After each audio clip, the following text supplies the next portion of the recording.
Welcome back to the Making the Madness YouTube channel. Sean back again to discuss why the Memphis Tigers are set for a big season. Definitely check out all the other transfer content, but this is a kind of, a string of videos I want to do about why certain teams look good for next season at this point. This is my second time recording it. The first one just went too long. Feel like people are just going to click off right away. So let's condense this a little bit. Let's make it shorter, but let's get to the point. And, obviously Memphis won the NIT championship. That's not what you want coming into a season, but you'll certainly take it.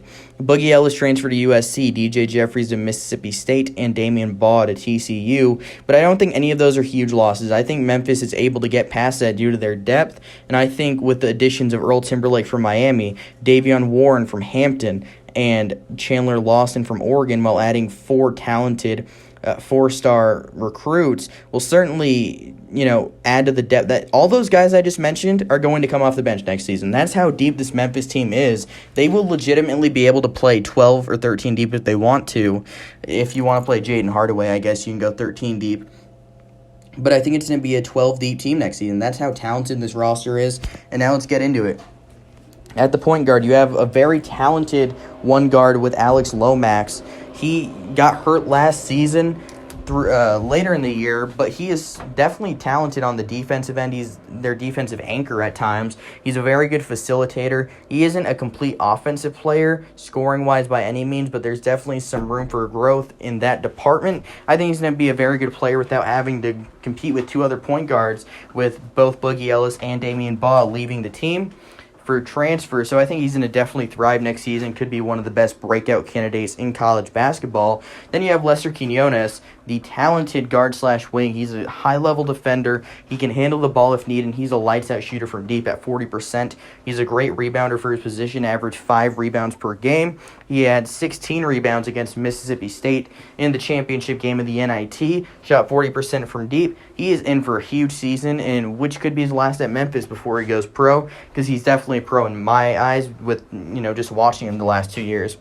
Then you have Landers Nolley at the wing, a guy that I didn't think would return because he tested the draft waters last year. I kind of suspected he would just go pro, but he posted on Instagram last week, thanks to the guy in the YouTube comments who reminded me of that. I did not see that because, this is just a crazy offseason. Everything happens. I just missed it. But he is returning. He said he wants to come back for another season and see what's going to happen. 13 points a game last season, Memphis' leading scorer. He shot 40% from, just about 40% from deep, 39% from deep. But certainly improved from his days at Virginia Tech, where he only shot 31% from deep in his lone season there. His scoring overall was a little down, 15 to 13, but he shot it significantly less, about 4 less shots per game. And many of his shots this season came from beyond the arc. And I think he's going to only improve, because I think he's I think he could be a 3-level scorer if he needed to be. And I think he's definitely going to develop into one of the best scorers in the American Conference next season. Will likely be the conference's preseason player of the year. And then at the 4, you have Deandre Williams, a transfer from Evansville who sat the first 7 games of last season before being granted eligibility, because the NCAA granted every transfer eligibility. He was second in scoring with 11 per game, 5 boards, 2 steals for a 4-man that's 6'9", 190. He can really score from everywhere on the floor. He doesn't take a ton of threes, but he can hit them. He's really good in the mid-range, and he's just pretty athletic. Like, he's underrated athletically. He can really he does the dirty work. He does a lot of different things on the floor.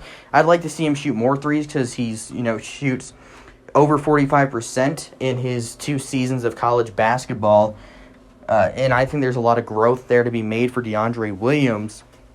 But here's an interesting thing. I wasn't sure if he'd come back, because he's already 24. Entering next season, he'll be 25 years old. And only his 3rd year playing college basketball. He is 4th because he redshirted his first season. So definitely curious to see what happens there with Williams. He could spend 2 more seasons in college if he wanted to. But for now, he is going to be one of the oldest players in college basketball, and he's going to be a key contributor for Memphis. And I think that's why losing DJ Jeffries isn't a big deal, because Deandre Williams is fantastic. And then at the 5, you have Musa Cisse, who's testing the draft waters. I think he'll return just to bulk up his body a little bit, be more of an NBA body. He's not a projected draft pick. He's going to be a high-level defender. He just has some he has a lot of growth to make as a basketball player, but the intangibles are there. I mean, the pure talent is obvious. He's going to be a really good player at the NBA level. I'd like to see him develop more of an offensive game than just being a dunker. Gain some muscle, and I think he's going to be one of the best defenders in college basketball next season. You look at the bench, like I mentioned earlier, the transfers. You had Earl Timberlake. That's a high-level transfer. He's one of the top 20 transfers this offseason. Former top 40 recruit, borderline 5-star guy, but was a 4-star. He can defend all 5 positions on the floor, which is huge for what Penny Hardaway wants to do, because he likes to get switches. He likes to have versatile defenders, and there aren't many more versatile defenders in the country than Earl Timberlake. He is a freak athlete. He has a ways to go in terms of developing an offensive skill set, but hopefully he's able to work on that this offseason. And obviously Davion Warren, Hampton's leading scorer last season, averaged close to 20 a game, shooting nearly 50% from the field. He's not much of a shooter from deep, but he's really athletic, can get to the cup, can shoot from the mid-range. I think he's going to develop more as a shooter, and I think in a lower volume role, he can definitely develop his shooting game from outside, where he's not relied on to do everything like he was for Hampton last season. And the recruits, like I said earlier, there's 4 big ones. Jonathan Lawson probably being the biggest one at this point. He committed the other day, along with his brother Chandler Lawson. But, I mean, this team looks really good. If they cut down their turnovers, that's going to be huge. They were so turnover-prone last season.